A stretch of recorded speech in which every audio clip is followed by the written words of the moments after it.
Hi Libra! Magandang araw, magandang gabi, magandang tanghali.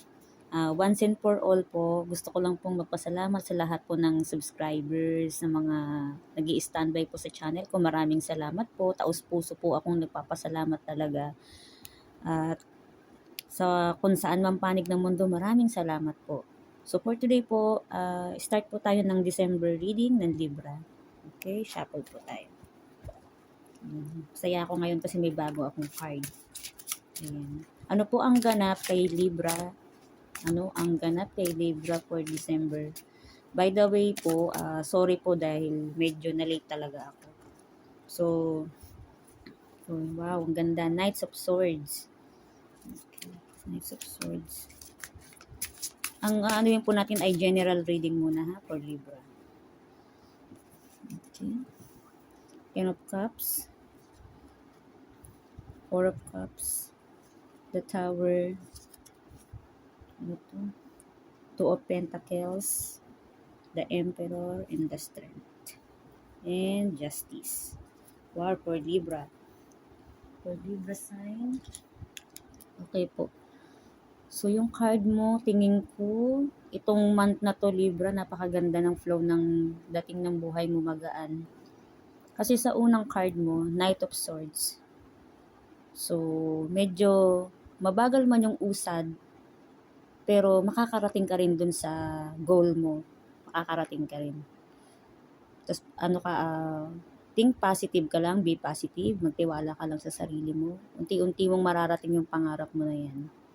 Kasi tingnan mo, ang kasunod niya ay Ten of Cups. So, yung tagumpay, nandoon. Kaya, ano ka lang, Libra, think positive ka lang. Mapatrabaho man yan, mapa-exam, or kung ano man yung pagsubok na pinagdadaanan mo, or kung love life man to, yan, mapagtatagumpayan mo yan. So, in the future yan, magkakaroon ka ng family, and then both of you, in love each other, tapos magkakaroon kayo ng masaganang buhay. Imaginein mo yan, Ten of Cups. And then, along with that, pero sa iba namang Libra, ito naman, kung may inaalok man sa'yo, papatrabaho man o opportunity, pag-isipan mo muna. Maraming nakalatag sa'yo, pero kailangan mong maging matalino sa pagpili. Yan, sa mga bago ka pumirma ng kontrata, ganyan. Kung naka-apply to sa trabaho mo ha. Kung sa pag-ibig naman, meron kang taong hindi pinapansin na nag-aalok siya sa'yo ng pagmamahal. Pero sa iba ka nakapokus. Hindi mo siya pinapansin. Okay? Tapos sa iba naman po, sa ibang Libra naman po, kung kayo ay nakaranas ng The Tower, parang katulad niya, may nagtapos man, may nangyari man, natanggal ka man sa trabaho mo, sige lang, kung ano yung nawala, may higit na papalit. Yan. Kaya wag kang mawawala ng pag-asa kasi yung ano mo dito ay matibay naman yung pundasyon. Okay? Kayang-kaya mo yan. Maging matibay ka lang, maging matatag ka, lagi lang magdasal. Huwag kang matakot sa The Tower. Kung ano man yung magtatapos na yan. Or, yan, kung ano man yung magigiba na yan. Think positive ka lang. Okay? And then sa Two of Pentacles, yan, sabi nga, parang connected siya dito sa The Tower. Yan. Kung nag-aalangan ka man sa sitwasyon mo ngayon, pangkabuhayan man yan, maging matalino ka sa pag-iisip. Huwag kang padalos-dalos. Okay, ito yung payo sa'yo. Pero ito ha, tignan mo, The Emperor. Yan, tignan mo. Kasi ano man ang mangyari, mararating mo rin yung pinapangarap mo.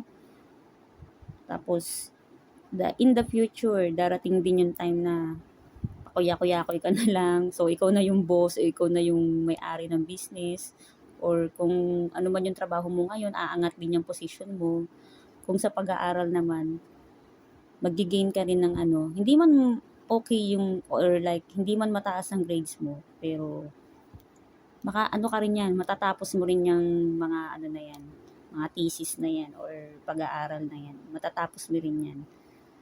Yeah, sa mga may trabaho naman yan, tataas ang position mo. Okay? Tapos, ayan, sabi nga dito, oh my God, connect siya, oh. Huwag kang mawawalan ng pag-asa. Have strength. Have strength, okay? Palagi kang magdasal, manalig lang. Kung may pagsubok man, may mga tao man na nagpapaano sa'yo, sige lang, kayanin mo lang. Okay? Oh, you see, justice, o di ba? Makakamit mo rin yung justice na para sa iyo. Kung may mga taong lumulubog, nagpapalubog man sa iyo, nagpapababa ng pagkatao mo, sige lang, go ahead lang. Darating din yung time na sila naman yung aano sa iyo. Wow, si Libra, oh. Ito na pala siya ngayon, o di ba? Okay siya. So okay. Proceed po tayo